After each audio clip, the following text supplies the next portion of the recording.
নুরুল হাসান সোহান পরপর দুইটা ম্যাচে টি-20 ব্যাটিং এর ফিনিশিং এর ক্লাস নিলেন, যেন একেবারে টেক্সট বুক ফিনিশিং। প্রথম ম্যাচে 13 বলে অপরাজিত 23 রানের ইনিংস, ওই যে 19 নাম্বার ওভার, সেটার কথা তো নিশ্চয়ই আমরা বিশেষ করে মনে রাখবো। 174 স্ট্রাইক রেটে তার ওই ইনিংসেই বাংলাদেশ ম্যাচটা জিতেছে। দ্বিতীয় ম্যাচে 21 বলে অপরাজিত 31 রানের ইনিংস, এবং এইবারও প্যানিক বাটন বাংলাদেশ প্রেস করে দিয়েছিল, কিন্তু 147 স্ট্রাইক রেটে তিনি যে ব্যাটিংটা করেছেন, এইবারও সেই 19 নাম্বার ওভারের কথাটা আমাদের আলাদা করে মনে রাখতেই হবে। পরপর দুইটা ম্যাচে বাংলাদেশের কোন ফিনিশার এইভাবে দলের প্রতিকূল পরিস্থিতিতে চারপাশে এরকম প্যানিকের মধ্যে নিজে মাথা ঠান্ডা করে রেখে বাংলাদেশকে ম্যাচ জিতিয়েছেন? কবে? আমি তো ভাই মনে করতে পারছি না।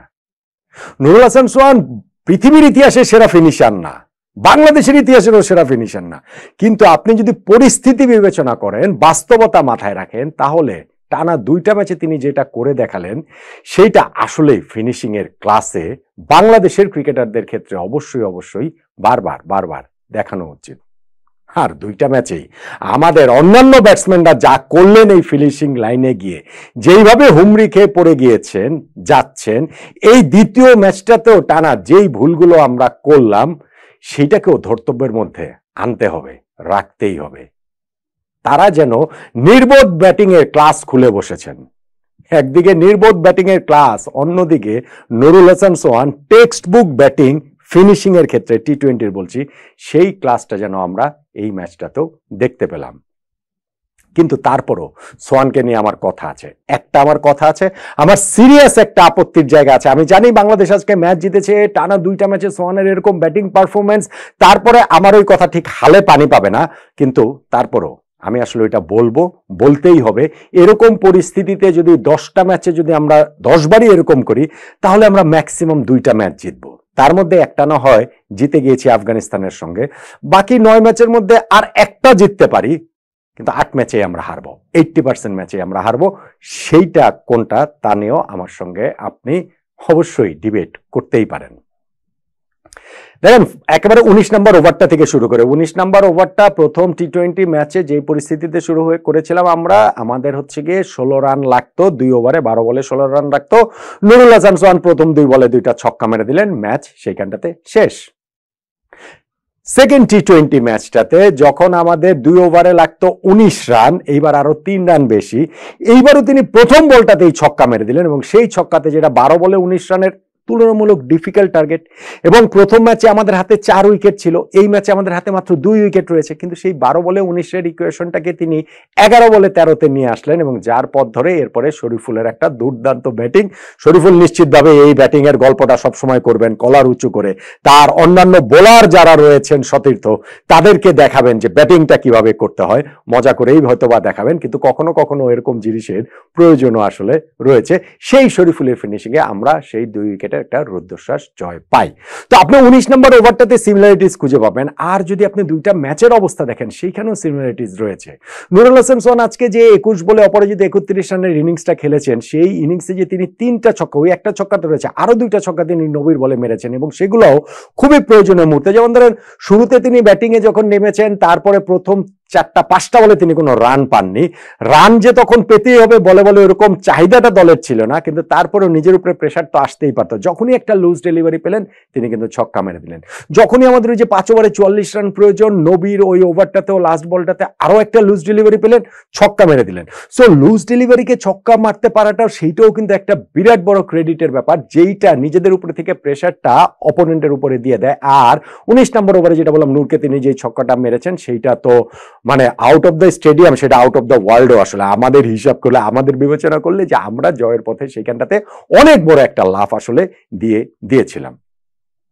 এখন প্রথম ম্যাচের ওইটা বহুল চর্চিত যে আমরা বিনা উইকেটে 109 রানে পৌঁছে গিয়েছিলাম, 152 টার্গেটে ব্যাটিং করতে নেমে, তারপরে 25 বলের মধ্যে আমরা 9 রান তুলতে 6টা উইকেট হারিয়ে ফেলেছি। এরপরে সোহান আর রিশাদ হোসেনের পার্টনারশিপটাতে শেষ 26 বলে 34 রান যে প্রয়োজন ছিল, সেই প্রয়োজনীয়তাটা আমরা মিটিয়েছি 8 বল হাতে রাখতেই আমরা 4 উইকেটে ম্যাচটা জিতে গিয়েছি। সেকেন্ড ম্যাচেও কিন্তু ওই ম্যাচটাতে যেরকম আমাদের ব্যাটসম্যানরা প্যানিক করেছেন, একের পর এক আউট হয়ে গিয়েছেন, সেকেন্ড ম্যাচেও অনেকগুলো উইকেটের ক্ষেত্রে সেইটা বলা যাবে। অবশ্যই বলা যাবে। এবং আমি বলছিলাম যে ব্যাটিং নির্বুদ্ধিতার ক্লাস তারা যেন খুলে বসেছিলেন। কেন আমি বলছি, ধরেন জাকের আলী অনেক, তিনি অনেক দিন ধরে রানে নেই, ফর্মে নেই, এই ম্যাচটাতে ফর্মে ফেরার একটা ইঙ্গিত তিনি দিয়েছেন, ছক্কা মারতে তিনি পারছেন না, পুরো এশিয়া কাপে ছক্কা মারতে পারেননি, আফগানিস্তানের সঙ্গে প্রথম ম্যাচে ছক্কা মারতে পারেননি, এই ম্যাচে তিনি 2টা ছক্কা মারলেন এবং হচ্ছে গিয়ে তিনি অনেক দিন পর মনে হচ্ছিল যে টাচে রয়েছেন, ওই জায়গাটা একটা স্লক সুইপ করে রশিদ খানকে তিনি 4 মারলেন, ওইটা করতে গিয়ে তার ক্র্যাম্প হলো, হ্যামস্ট্রিং এ বোধহয় তিনি টান পড়েছিল, শুশ্রূষা নিয়ে যখন ব্যাটিংটা শুরু করলেন, একটা জায়গা থেকে একটা ফেজ থেকে আবার আরেকটা ফেজ, আবার শূন্য থেকে মনোযোগ শুরু করা, আবার প্রত্যেকটা বলই তো ব্যাটসম্যানদের জন্য নতুন, স্পেশালি যখন এরকম পরিস্থিতিতে একটা বিরতি পড়ে, তখন কি এই জায়গাটাতে আমাদের আরো অনেক বেশি সতর্ক হওয়া প্রয়োজন না? কিন্তু রশিদ খানের সেই গুগলিটা কোনোভাবেই রিড করতে পারেননি জাকের আলী অনেক, তিনি এলবিডব্লিউ হয়ে আউট হয়ে গেলেন। আমরা আমাদের ব্যাটিং এর স্পেশালি আপনি যদি ধরেন, আপনি টেস্ট ম্যাচের কথা যদি ধরেন, সেশনের শেষ দিকে, নতুন সেশনের শুরুর দিকে আমরা কত কত উইকেট হারাই। তো এই জায়গাটা নিয়ে যখন একটা বিরতি দিয়ে খেলাটা আবার শুরু হলো, নিজেরই তার ক্র্যাম্প হয়েছিল, সেই জায়গাটাতে তার আরো বাড়তি সতর্কতা ক্যাপ্টেন হিসাবে তার কাছ থেকে কি প্রত্যাশিত না? আচ্ছা, এটাকে আপনি না এক্সকিউজ করলেন, আপনি শামীম পাটোয়ারিকে কিভাবে এক্সকিউজ করবেন আমাকে বলেন? 6 ওভারে 47 রান প্রয়োজন, তিনি নিজে এত ভালো টাচে রয়েছেন, স্পেশালি কাভারের উপরে দিয়ে তিনি যে 4টা মেরেছেন লফটেড ড্রাইভে, সেটাতেই বোঝা গিয়েছে যে তিনি কত ভালো টাচে রয়েছেন। লেগ সাইডে তো তিনি ভালো খেলেনি, সেই তিনি ওই সময় যে একটা সুইচ হিট করতে চাবেন, কেন সুইচ হিট করার প্রয়োজনটা কি? আমাদের রান এবং বলের পার্থক্য কি এত বেড়ে গিয়েছে যে এখন আমাদের এটা না হলেই নয়? এবং সেই সুইচ হিট করতে গিয়ে তিনি নিজের উইকেটটা বিলিয়ে দিয়ে আসলেন। বাংলাদেশ যদি এই ম্যাচটা হেরে যেত, তাহলে সেটাকে আপনি টার্নিং পয়েন্ট অবশ্যই বলতেই পারতেন। এই উইকেটটা অ্যাভয়েডেবল ছিল, ঠিক যেমন অ্যাভয়েডেবল ছিল অবশ্যই আমি মনে করি ওইখানটাতে নাসুম আহমেদের উইকেটটা, যেই নাসুম আহমেদ এই নেমে যেই যে নবিকে ছক্কা মেরেছেন, তিনি হচ্ছে গিয়ে নেগোশিয়েট করছিলেন ভালোই। রশিদ খানের স্পেলের লাস্ট বল, 4 নম্বর ওভারের শেষ বল, 24টা বল একজন বোলার করতে পারবেন টি-20 ম্যাচ, এবং সেটা 24 নাম্বার বল। আমাদের যে রান বলের ডিফারেন্সটা তখনও অনেক বেশি, বিষয়টা সেইটা নয়। কি কারণে রশিদ খানকে ওই সময় ছক্কা মারার চেষ্টা করবেন নাসুম আহমেদ? তিনি তার ব্যাটিং সামর্থ্য সম্পর্কে জানেন না, তিনি একটা ছক্কা মেরেছেন তো নবীকে, রশিদকেও কেন মারতে হবে? রশিদের ওই বলটা যদি তিনি কোনো রান না নিয়ে যদি ঠিক ঠেকানোর মতো অবস্থাতেও যদি থাকেন, সেই চেষ্টাটাও যদি তিনি করেন, তাহলেও ভাই 3 ওভারে আমাদের 26 রান লাগে, সেইটাও আমাদের পক্ষে করাটা অনেক বেশি সহজ, অনেক বেশি সম্ভব। সেইটা না করে বিগ হিটের চেষ্টায় গিয়েছেন এবং তিনি বোল্ড হয়ে গিয়েছেন। অ্যাভয়েডেবল ছিল না এই উইকেটটা? অবশ্যই অ্যাভয়েডেবল ছিল। আপনি মোহাম্মদ সাইফুদ্দিনের উইকেটটা, তিনি ওই যে যেই বলটাতে 4 মেরেছেন, লেগ সাইডে জাস্ট খালি ব্যাটে টাচ লাগিয়ে দিয়ে, এটা যে কেউ 4 মারতে পারবে। আচ্ছা ঠিক আছে, ওইটা তো আমাদের জন্য তো বিরাট বড় ব্যাপার ছিল। নেক্সট বলটা অফ স্ট্যাম্পের এত বাইরে, ওইখানটাতে ব্যাটটা তিনি ছুঁড়ে মেরে পাটা ক্রিজের মধ্যেই রেখে, ব্যাট এবং মানে পা এবং ব্যাটের মধ্যে এত গ্যাপ থাকলে সেইখানটাতে বলের নিচে কিভাবে তিনি যাবেন? ফলে উইকেট কিপার হাতে ক্যাচ দিয়ে তিনি আউট হয়ে গিয়েছেন। অ্যাভয়েডেবল ছিল না। তিনি নাকি বাংলাদেশের পেস বোলিং অলরাউন্ডার, আমি তো ভাই তাকে মিনি অলরাউন্ডার কি কোয়ার্টার অলরাউন্ডার বলতেও আমার আসলে বাধো লাগে, যদিও আজকে তিনি ভালো বোলিং করেছেন, 4 ওভারে মাত্র 22 রান দিয়েছেন, বাট স্টিল সাইফুদ্দিন এইটা খুবই ওভাররেটেড বলে আমার কাছে সবসময় মনে হয়। রিশাদ হোসেন, তার উইকেটটাও কি অ্যাভয়েডেবল ছিল না? তিনি গিয়ে সাইফুদ্দিনের আউটের পরপরই প্রথম বলটাতেই তিনি ক্যাচ দিয়েছেন, সেই ক্যাচটা থেকে একটুর জন্য আউট হননি, কিন্তু ভেরি নেক্সট ডেলিভারিতে আবার তারও ছক্কা মারতে হবে। মানে প্রত্যেকেই যেন চোখের সামনে হেডলাইন দেখতে থাকে যে রিশাদ দলকে জিতিয়েছেন, সাইফুদ্দিনের ছক্কায় দল জিতেছে। সো সেই হেডলাইন যদি আপনারা দেখতে থাকেন, তো ফাইনালি গিয়ে তো আসলে উল্টা দলকেই বেকায়দায় ফেলে দেন, এবং রিশাদও সেই একটা বিগ শটের চেষ্টায় গিয়ে নিজের উইকেটটা ছুড়ে এসেছেন। হেডলাইন যদি ক্রিয়েট করতেই হয়, তাহলে শরীফুলের মতো হেডলাইন ক্রিয়েট করেন।